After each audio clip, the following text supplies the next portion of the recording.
John 15. Those wants to follow in their Bibles. John 15. Verse 1 until 17.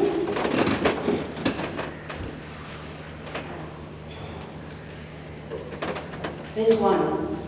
I am the true vine, and my Father is the vine dresser.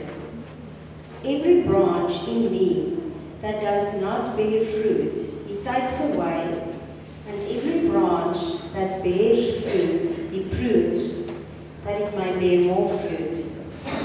You are already clean because of the word which I have spoken to you. Abide in me, and I in you. As the branch cannot bear fruit of itself unless it abides in the vine, neither can you unless you abide in me. I am the vine, you are the branches. He who abides in me, and I in him, bears much fruit, for without me you can do nothing. If anyone does not abide in me, he is cast out as a branch and is withered, and they gather them and throw them into the fire, and they are burned. If you abide in me, and my words abide in you, you will ask what you desire, and it shall be done for you. By this my Father is glorified, that you bear much fruit, so you will be my disciples. As the Father loved me, I also have loved you. Abide in my love.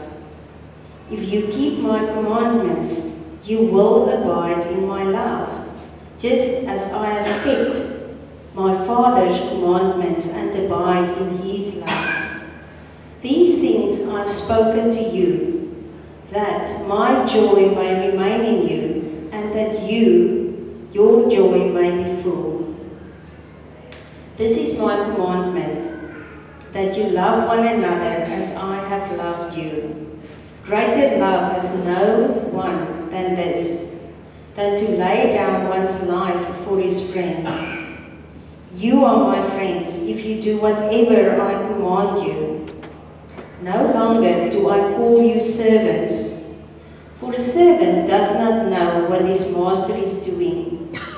But I have called you friends, for all things that I heard from my Father, I have made known to you. You did not choose me, but I chose you, and appointed you that you should go and bear fruit, and that your fruit should remain, that whatever you ask the Father in my name, he may give you.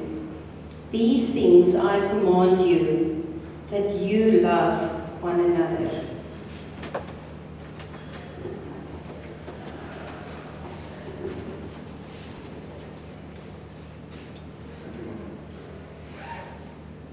Good, we are. Praise God. Good morning, Calvary Club.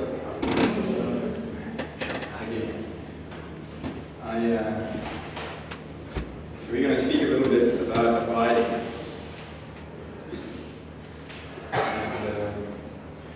And when I started with this, Ephesians 1 came to mind. I thought about how Jeff led us there, and I thought that, listen, there was something that got my attention, and that was the in him and the in verses there. Then I went and I circled them, and I'm just going to read them to you. So Ephesians 1, there in verse 3 we have in Christ, 4 in him, 6 in the beloved, 7 in him, 9 in himself, 10 in one, in Christ, in him 11, in Christ, 13 in him, 15 in the Lord, and then 20 in Christ. And that's what makes all the difference, that abiding, about being right there in Christ. Today I want to share a couple of things about myself and maybe a way in which God speaks to me. I love gardening. I know you also like gardening. I love plants. I have a little vegetable garden. I have a herb garden. Me and my friend Everest, we exchange some herbs, and I love growing herbs. Lundy brought me some additions that I can add to me. You speak of it. I just love putting things in the ground and growing them. Then I've got some fruit trees that I've strung along the back of my yard. I took some wire and like a proper farmer, I ran the wire all along the fence, brought it away from the fence a little bit, and then I planted a fig tree and a guava tree and a pomegranate and then a lime tree and then a mulberry and then a peach, a plum and an apricot. I've got a papaya, but they don't get strung up, and then I've got a mango tree. And there in my garden, God speaks to me often. And it was, so that's the one part of me. I really love plants. And the other part about me is that I'm a practical guy. I detest doing something without purpose. So switching off during holidays is difficult for me. But back to my garden. When I got to about 4 years after I planted these trees, and the fruit were really scarce, I was getting really irritated. Why did I plant this garden? Okay, why did I spend all of this time with all of these trees? I mean, I've fertilized them, I've loved them, I've put water down there, I've weeded around them, and the fruit are little. And it was there at my mango tree where God asked me the question, so what is fruit in your life looking like? And this text then came to mind. So, mango tree. Okay. So this text that we get into is a crucial piece of history. So typically, Calvary Chapel, we have to give some background. These five chapters from 13 to 17. Jesus is busy concluding. He was in the upper room, busy discussing with his disciples. They greeted Judas. He was on his way to do his dastardly deed.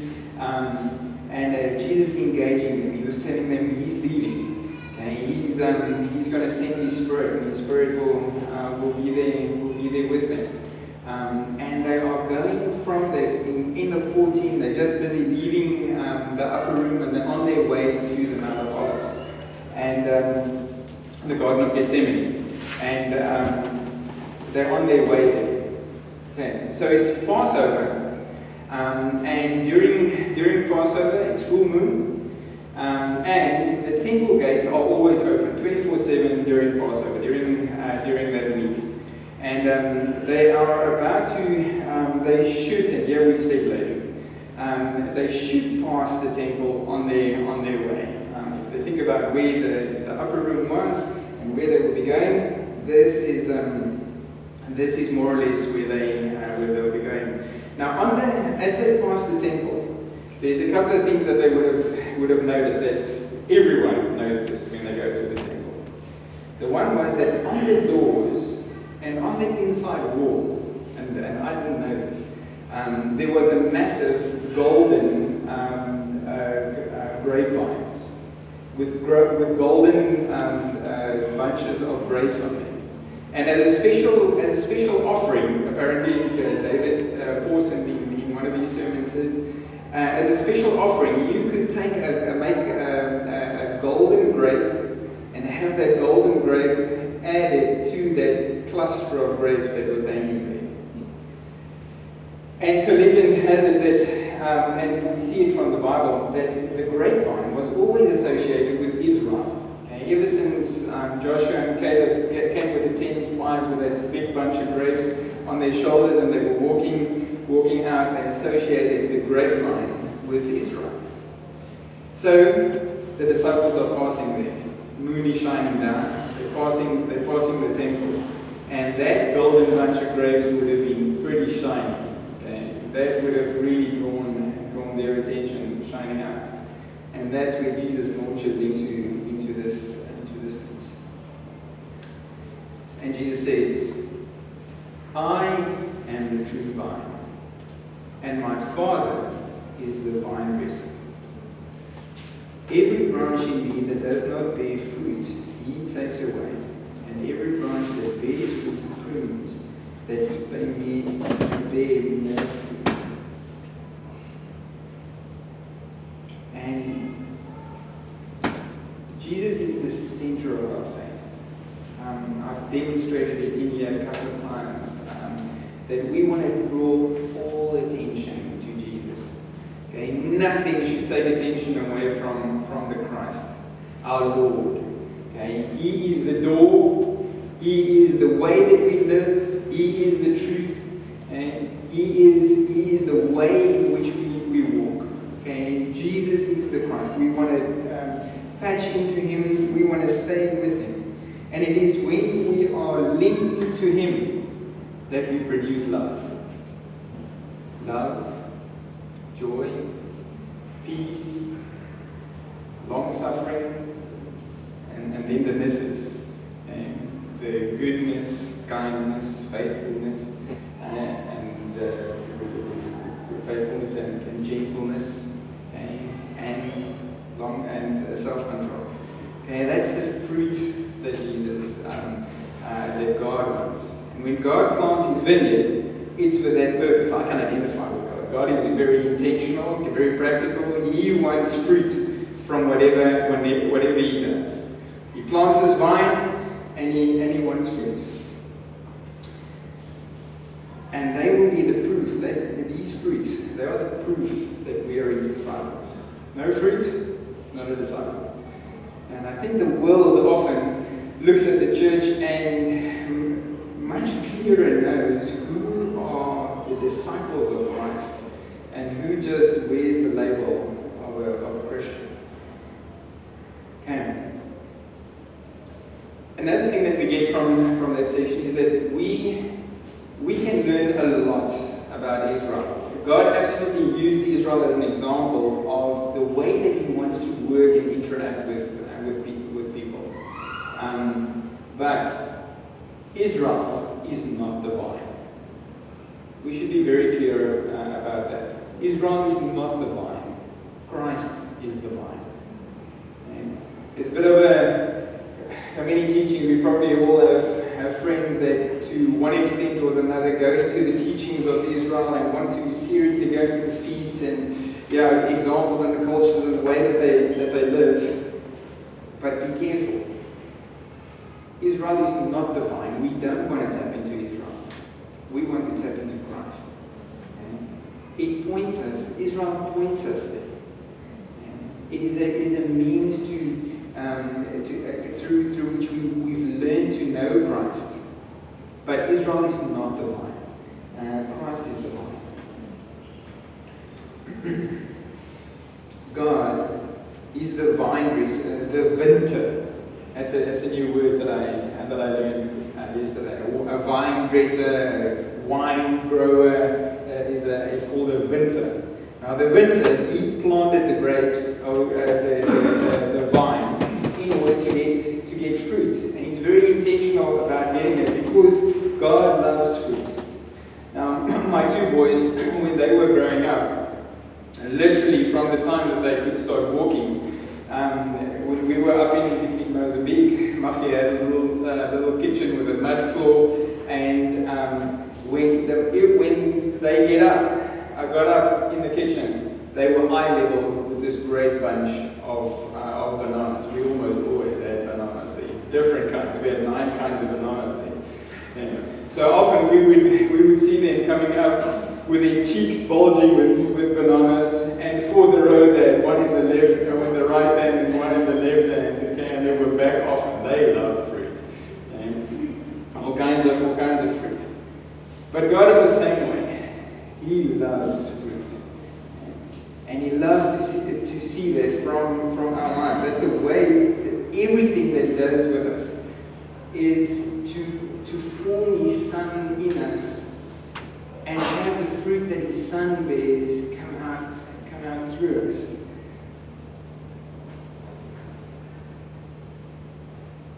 Now, a fruit tree needs sun in order to produce the fruit. Okay? You need to spread that sucker out, okay, so that the sun can get to the branches, so that it can produce fruit along that branch. You need to string it out. You need to open it up. So the Father, He takes every branch that does not bear fruit, and He takes it away. Okay, verse 2. He takes it away. Now that takes it away. I heard what is it all through the Bible, James Dobson. He once explained that taking away is not cutting away, not breaking off and throwing away. But in those times they didn't have wire. So what they did, they had rocks or logs or stuff that they put between the vines, and they would take the vines and put them on top of that. But because the animals were going up back and forward, and the wind blows and stuff, the vines fall off. Okay? And then they get into the mud, they get into the weeds, and they get all mucky. You can think about your own life. You fall off the rock and you go and lie. So this taking away can also be translated as lifted up. And God takes us from where we are and He lifts us up. Because the purpose is that we must be in the sun so that we can so that we can bear fruit, that we can grow from it. So some translators use the word perch there. They take the vine and they put it where it's supposed to be. There where it's supposed to, for the purpose with which God has made it. And sometimes life knocks us down. We get into the mud, we get in between the weeds. But the vine dresser is always after us. He always loves us. He walks faithfully through His garden. See there's a little oakie that's not there. And He picks us up. And the problem that we have, it is sometimes nice in the mud. Okay? The flesh likes to wallow in the mud. And it lies there in laziness, and getting into stuff you're not supposed to. You kind of bend the truth a little because it's just so convenient over there. The flesh doesn't like confrontation. And the vine dresser comes and fetches us there. And James 4 verse 7 says, resist the devil and he will flee from us. We need to engage there. God has given us all the spiritual blessings in heaven and earth, but we need to engage with the gifts that He has given us. We cannot just rest after the gifts that we have received. We need to, by the power of God, engage with life that God offers us. The Victor continues in verse 2, and he says, every branch that bears fruit, prune. And that word prune we can also translate by cleaning. Some translations have the word cleaning there. Remember, the goal of the gardener is he wants fruit. And he wants fruit from the vine. And when you deal with fruit trees, you've got a choice. The fruit tree can either goes for leaves or fruit. It's either the one or the other. About 25 years ago, I was with a friend of mine in the Dueras, and they just had good rains, and the vines were looking absolutely incredible. Those water shoots were going everywhere. Okay, it was lush. And this friend of mine, he got his workers there, and he gave them some canes. Okay? Even remember a shambok in there somewhere. And those workers went into the vineyard and they laid into that vineyard. Okay? They whacked cracked those water shoots, broke them into pieces. I thought, what are you doing, man? He said, no. That vine will draw its power and it will send it somewhere. And the first and natural thing that a vine or a fruit tree or anything does is it produces leaves all over. But the power can either go for fruit or it can go for leaves. And the leaves does not help. Okay? It's all the frills, okay? And it draws attention to itself, but it doesn't produce fruit for the vine dresser, for the gardener. The gardener wants fruit. He can't eat the leaves. He wants fruit. And that's why it's necessary that sometimes God needs to take something away from us. And we don't often like it. But that thing removes the ability that we have to produce fruit. And God sometimes has to lay into that vicious. I'm sure for the plant, if you can imagine it having feelings, it's not going to like being slashed. Okay? Yeah. But it's not its will. Okay? It's not the will of the vines. It's the will of the vine dresser. But they say a pure translation of that, of cleaning, is literally where the vine is growing and it drops into the mud.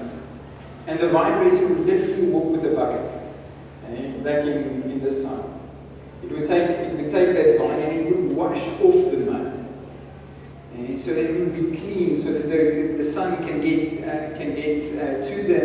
the vine and it can grow properly. And in the same way, God goes and washes the dirt. He washes the past of our lives. He washes that clean. Okay? The past does not matter. And where you grew, where you wallowed, the people and the shrubs and stuff that you used to mix with way back then does not matter. God has got a plan for you in the future. He wants you to grow and He wants you to bear fruit. And for that He has washed you. Okay? And He will do so again and again and again in order that you will bear not just good fruit, but much fruit, more fruit every time. And verse 3, this idea of washing supports. Verse 3 says, you are already clean because of the word which I have spoken to you. And the same idea of the vine dresser that cleanses the vine. In the same way, God cleanses us with His word. And we know that the word is sharper than any two-edged sword. And it really enters in deep. It's got the power of transforming our lives. But I'm sure that anybody here that has tried to maintain like a Bible reading program can know that the attack on that time is probably the most fiercest attack we can ever have. Okay? Satan does not want us in the Word. He resists that. I tell my children, if you want success, okay, you need to set yourself up for success. God will provide you everything. So if you want success to get up at 5 or 6 o'clock in the morning, that means setting you up for success does not mean that you can go to bed at 12. Okay? You need to go to bed at 10, okay? Or even earlier. Okay? If you're my wife, you go to bed at 8. Okay? So she's really ready in the morning. Okay? So you need to set yourself up for success. Okay? In order to get into the Word, if you know that this is the thing that will make all the difference, okay, then you need to prioritize this. Okay? You need to make this appointment with God. You need to tap into the vine. You need to latch on with as many things as possible onto the vine to make sure that you get what is necessary from that. Verse 4. Abide in me, and I in you. As the branch cannot bear fruit of itself unless it abides in the vine, neither can you unless you abide in me. I am the vine, you are the branches. He abides in me, and I in him bears much fruit. For without me, you can do nothing.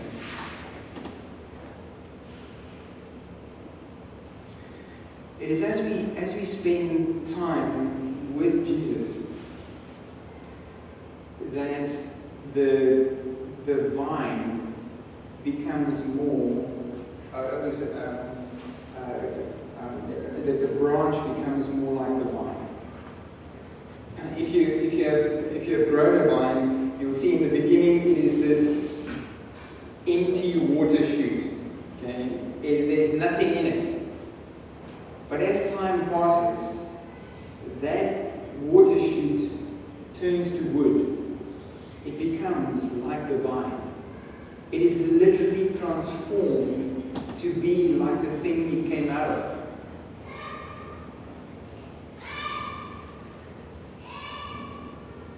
Without Jesus, we try.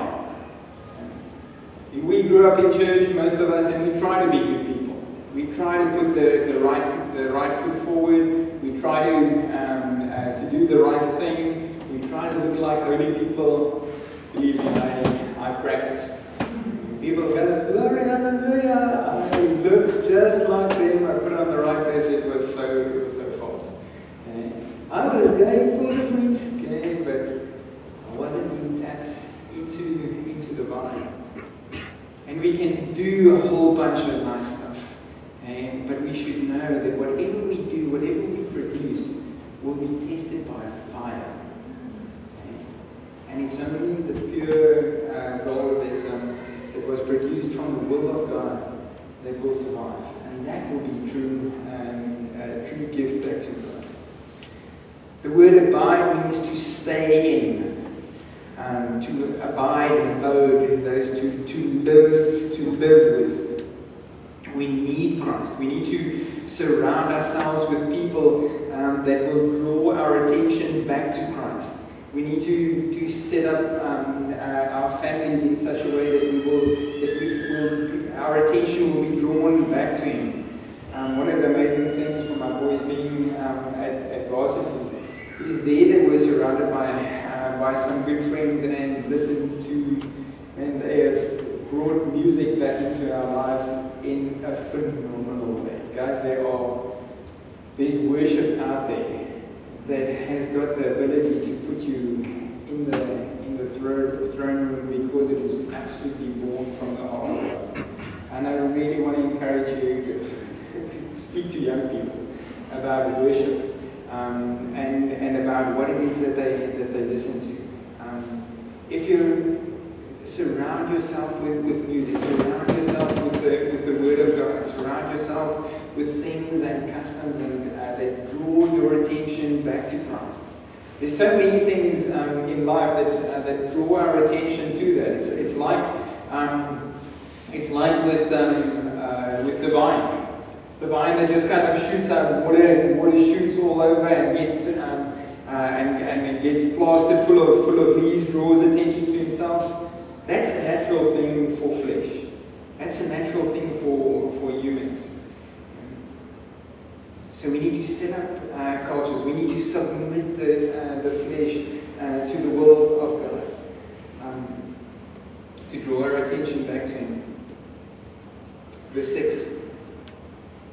If anyone does not abide in me, he is cast out as a branch, and is withered, and they gather them, and they throw them into the fire, and they are burned. And that's a pretty serious warning. Our lives must bear fruit. Our lives must bear fruit. God will test everything that we do, and our lives must bear fruit. And whether or not a Christian can lose his salvation, I don't know. It's a difficult argument, but I don't want to find out. Okay? I'd rather make sure that I am with God, that I'm plugged into them, and that my salvation is secured within Christ. Okay? I don't want my lampstand to be removed. I want to be secured within Christ. I want to be found with Him. God gives us this warning, not to make us fear, but to draw us closer to Him. With my children, I'm picking on them today.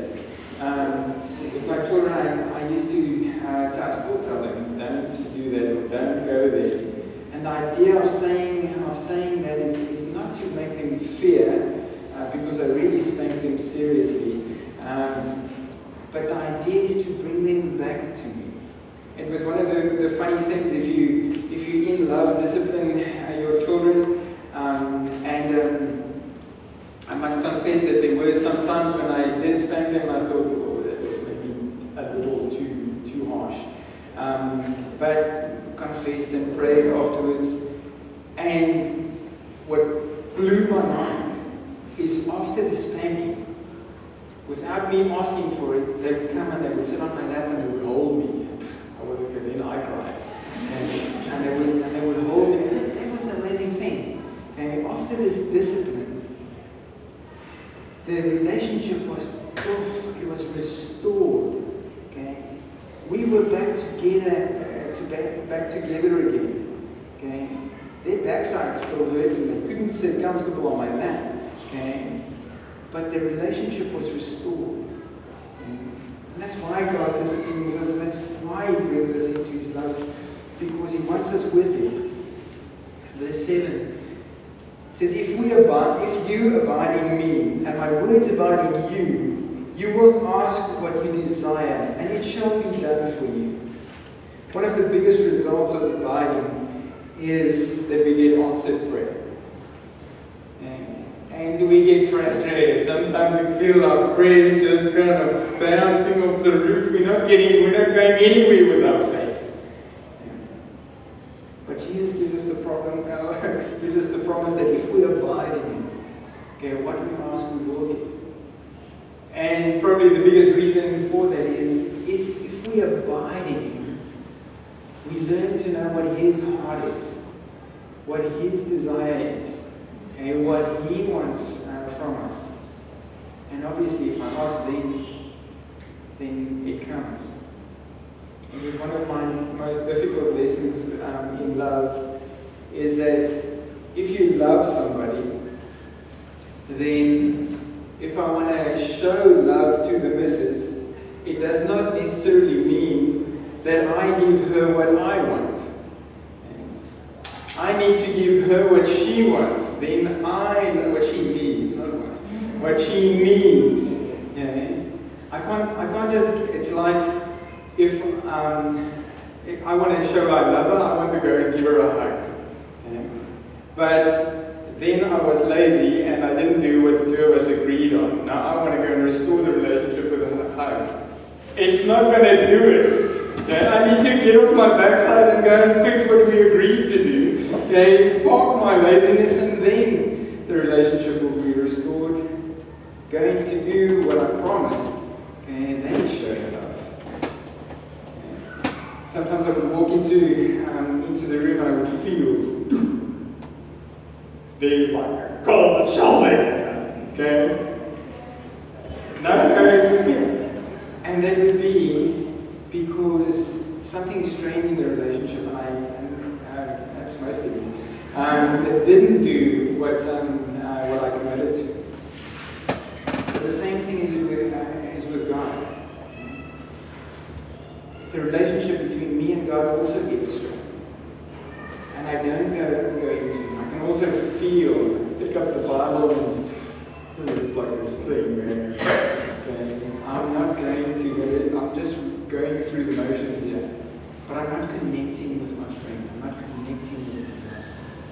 Okay? Because it's not restored.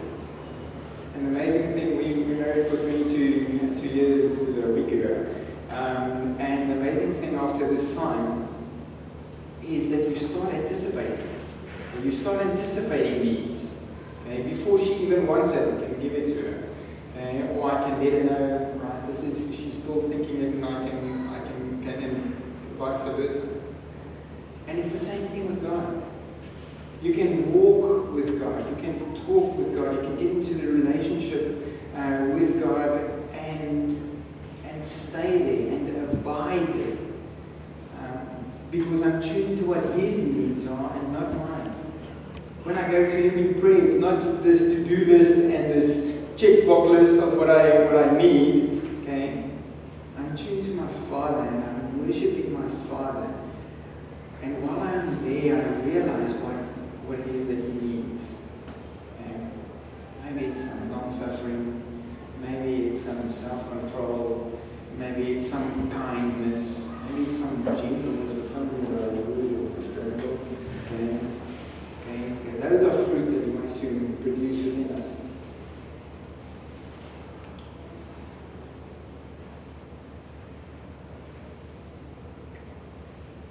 Verse 8. By this my Father is glorified, that you bear much fruit. So you will be my disciples. Bear much fruit, so you'll be my disciples. The Westminster Catechism starts with this question. It asks, what is the chief end of man? Why were you made? Okay, what's the purpose of you here? And the answer is to glorify God and to enjoy Him forever. You were made to glorify God and enjoy Him forever. Okay. What glorifies Him? Fruit glorifies Him. Not anything that you do that you come up by yourself with, but fruit glorifies Him. That which He tells you to do, and which you then move in, and that you bow and that you walk in.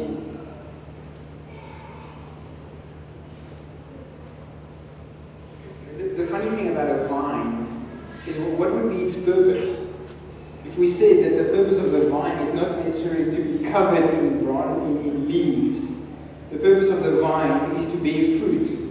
Okay, it takes the branch from the vine. Okay, the purpose of it is to bear fruit.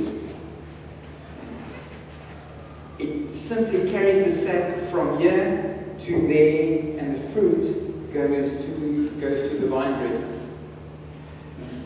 The branch does not eat the fruit. And the fruit is for the gardener. Because if we do something in our own will and we try to be good, mostly that goodness that we try to produce is to eat ourselves, to draw attention to ourselves. While the branch is only there to carry the sap and to hold the fruit. And so that the gardener can come and pick it. In Acts 17 verse 26 it says, and He has made from one blood every nation of man to dwell on all the face of the earth, and has determined their pre-appointed times and the boundaries of their dwellings, so that they should seek the Lord in the hope that they might grope for Him and find Him, though He is not far from each one of us. For in Him we live and move and have our being. We are at the end of the year, and we are kind of winding down. We want to get away from the stuff. People, in the past 3 weeks, I was thinking about a little self-sustaining farm in the Cedar Mountains, away from everybody. I didn't want to have contact with everybody. There was just so much stuff in my heart. I didn't want to get away. And that's kind of typical about this time, and things get kind of loose. But we need to remember next year is coming. And if you're going into a holiday, that is probably what you don't want to hear. Okay? But you do want to rest. You do want to rest. And you want real rest. So that you can be refreshed and so that you can live to the glory of God. It doesn't help if you hit the road running next year and you do exactly the same thing and it's got the same fruit. You just get busy, and you try to do some good, you don't manage, and you try harder, and there's no fruit. We need to be tapped into the vine. The amazing thing about tapping into the vine, making sure that I'm with God, that it energizes. It energizes. Okay, order energizes you. Okay, it aligns you with the purpose that you have, so that you can live to the glory of God. Okay, it energizes you to be with God. So being united with the vine, being in the vine, means that you need to confess. If there is any unconfessed sin in your life, get that thing out there, confess it before God, and fix it. If there's division between you and somebody else, fix it. Okay? Go and confess. Make restitution. Get the relationship firm, back on track. Because Satan is using that to steal from you. Okay? He comes to kill, steal, and destroy, and he will use anything at his disposal to do so. So fix the relationship. Do not let him steal from next year. Get back into the vine. Okay? You can't hear God if there's hurt in your life. Somebody has hurt you like way back when, and you just cannot forgive that person.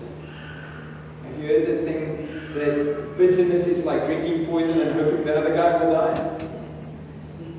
That's it. And you can't. The worst thing there is that you can't hear God. You can't abide in God while you're still hanging on to that. Okay, get rid of that and go and live united with Christ. The reason you want to do that is because it glorifies God and it brings honor to Him. In 1 Samuel 15 verse 22, Samuel says, "As the Lord has greater delight in burnt offerings and sacrifice, as in obeying the voice of the Lord.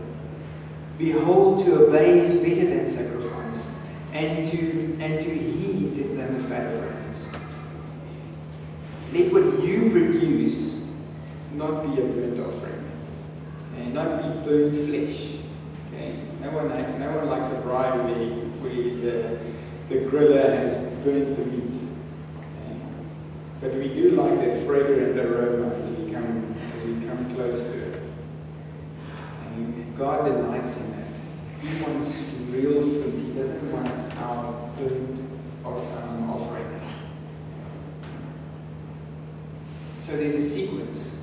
In order to get to good fruit that you want to give to God, and you need to be with God. If you can only produce good fruit, once you have heard or obeyed the voice of God, you can only obey once you have heard. So set yourself up so that you can hear the voice of God. Christ died for us to bring us into a personal, intimate relationship with Him. That personal, intimate relationship is so that I can speak to Him, that I can walk with Him, that I can talk with Him. And that Satan wants to break down by all means possible. Restore your relationship to God. Be intimate with Him so that you can hear His voice and do whatever He tells you. Verse 9.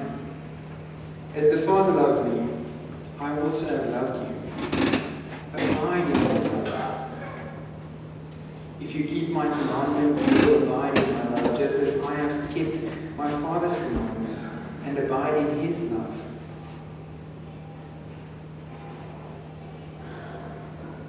Verse 11. These things I've spoken to you, that my joy may remain in you, and that your joy may be full. This is my commandment, that you love one another as I have loved you. But we can't love if we're not plugged in. Because I don't want Machi's love. Okay? Because her love's going to run out sometime. Okay? But I do want God's love through her. And for that, she must be plugged into God. So my greatest role will be to make sure that she stays plugged in because I want love. Okay? And that's why I need to support her and direct her to make sure that she stays plugged in. Because I'm selfish and I want love.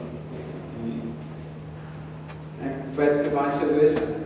Okay? She and my family make sure that I stay plugged into God because they want love. Okay? And the love of God can flow back to you. These things, verse 12. This is my commandment, that you love one another as I have loved you. Greater love no one has than this, than to lay down his life for his friends. I see that love, joy, peace, and we've got joy that he mentioned here. We've got love, yeah, the peace. I love that the Jews have the greeting of shalom, okay, peace. And I thought, why peace? Why would you bless somebody with peace? Okay? Can't you throw in some gold or something in there? Why bless somebody with peace? Because in peace, I can hear God. If my heart is at rest, if I have peace, I can hear God. And if I can hear Him, then I can obey Him. And then I can get fruit. And then the goal is going to be it. Okay? So love, joy, peace, and long suffering. Anybody that's been in a relationship for more than 6 months knows that long suffering is a great part of love. Okay? But it is real love. It's not just a feeling, it is real long suffering. Kindness, goodness, gentleness, and those are fruit. But to lay down your life, okay, self-denial, self-control, okay, that's real. That's real. You are my friends if you do whatever I command you. No longer do I call you servants, for a servant does not know what his master is doing. But I have called you friends. For all things that I heard from my Father, I have made known to you. Jesus wants to live in an intimate, personal relationship with you, and He is a speaking God. Okay? He is a speaking God.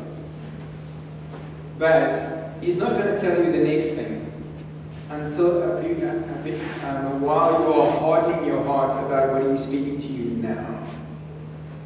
So if I tell you, get that sin out of your life, that thought that popped into your mind, you get rid of that, because you're not going to hear God otherwise. Purify your life so that you can hear God and bear fruit to the glory of His name. Jesus wants an intimate relationship with you, okay? Closer than husband and wife can be. He wants to be in us, through us, and He wants to wants to live through us.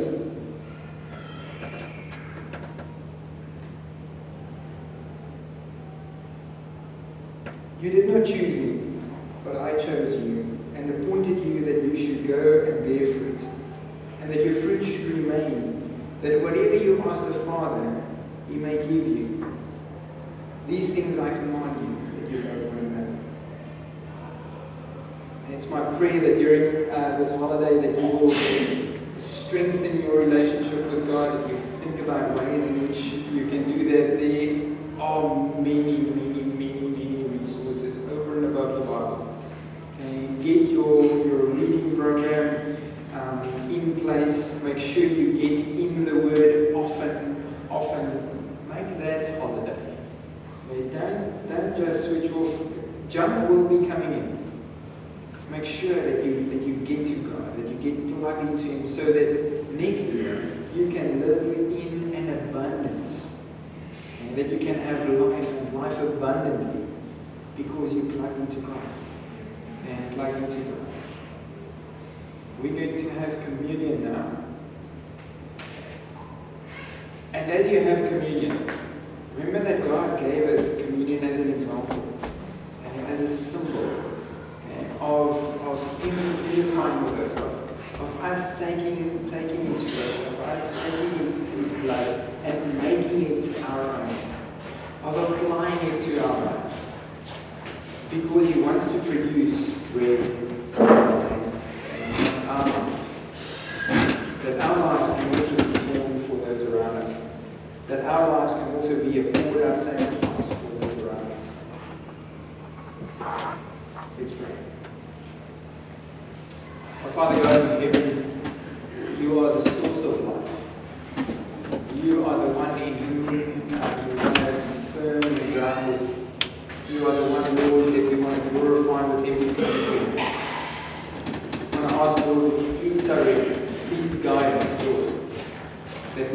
fruit to the glory of your name, and that you will be praised, Lord, by everybody around us.